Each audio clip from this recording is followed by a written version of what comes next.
ह्याची व्हावी माझी आस जन्मोजन्मी तुझा दास। खरं तर ह्याच भावना सध्या वारकऱ्यांच्या आहेत। आपण माझ्या पाठीमागे पाहू शकताय जगद्गुरू संतश्रेष्ठ तुकाराम महाराज यांचा हा जो पालखी सोहळा आहे सध्या उंदवडी या ठिकाणाहून पंढरपूरच्या दिशेने मार्गस्थ झालेला आहे। आजचा मुक्काम जो आहे तो बारामतीमध्ये असणार आहे। बारामतीमधल्या शारदा प्रांगणामध्ये हा खरं तर आज पालखी सोहळा विसावणार आहे। मात्र आपण पाहू शकतोय की सध्या उंदवडी सुपे फाट्यावरती सध्या विसाव्यासाठी ही पालखी जी आहे ते थांबलेली आहे। नागरिकांनी दर्शन घेण्यासाठी मोठी रांग केलेली आपल्याला सध्या पाहायला मिळत आहे। खरं तर विठुनामाचा जयघोष करत हे जे वारकरी आहेत ते पंढरपूरच्या दिशेने मार्गस्थ झालेत आहेत।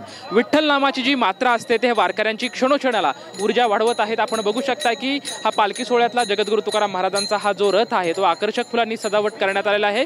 दर दिवशी जो रथ आहे तो वेगवेगळ्या फुलांनी किंवा वेगवेगळ्या कल्पनेमधून खरं तर हा रथ सजवलेला असतो। आज जो दिसतोय तर रथाच्या समोर जगद्गुरू संत तुकाराम महाराज यांची जी प्रतिमा आहे ती लावण्यात आलेली आहे। अगदी आकर्षक असा जो भक्तीचा ठाव घेणारा जो रथ आहे तो सर्वांना मनमोहून टाकतो आहे। वारकऱ्यांचा आपण उत्साह पाहतोय की ज्ञानोबा तुकोबाचा जयघोष करत हे जे वारकरी आहेत ते आपल्या लाडक्या विठुरायाला दर्शन घेण्याची आस मनामध्ये ठेवत पुढे पुढे मार्गस्थ होत आहेत।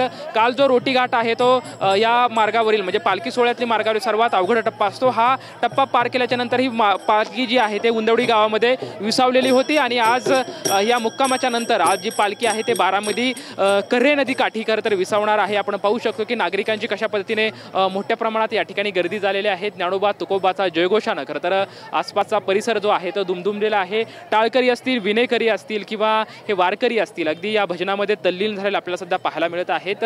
प्रत्येकाच्या चेहऱ्यावरती एक भक्तिभाव आहे, भक्तीचा ठाव आहे, आपल्या लाडक्या विठुरायाच्या भेटीची आस आहे। आपण पाहू शकतो की कशा मनोभावे हे जे नागरिक आहे ते नागरिक सुद्धा दर्शन घेण्यासाठी आपल्या पादुकाला त्या स्पर्श व्हावा ही भावना मनामध्ये ठेवत खरं तर अनेक नागरिकांनी जी आहे ती गर्दी केलेली आपल्याला सध्या पाहायला मिळत आहे।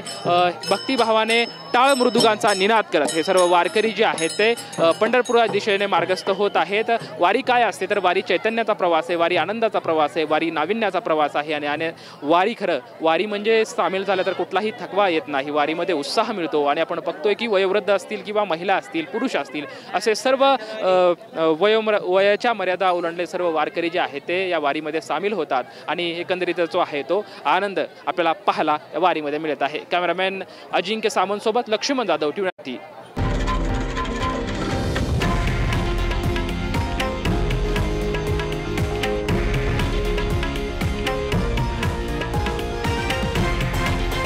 हे आहे देशातील नंबर 1 न्यूज नेटवर्क आणि आपण पाहत आहात TV9 मराठी, एकमेव।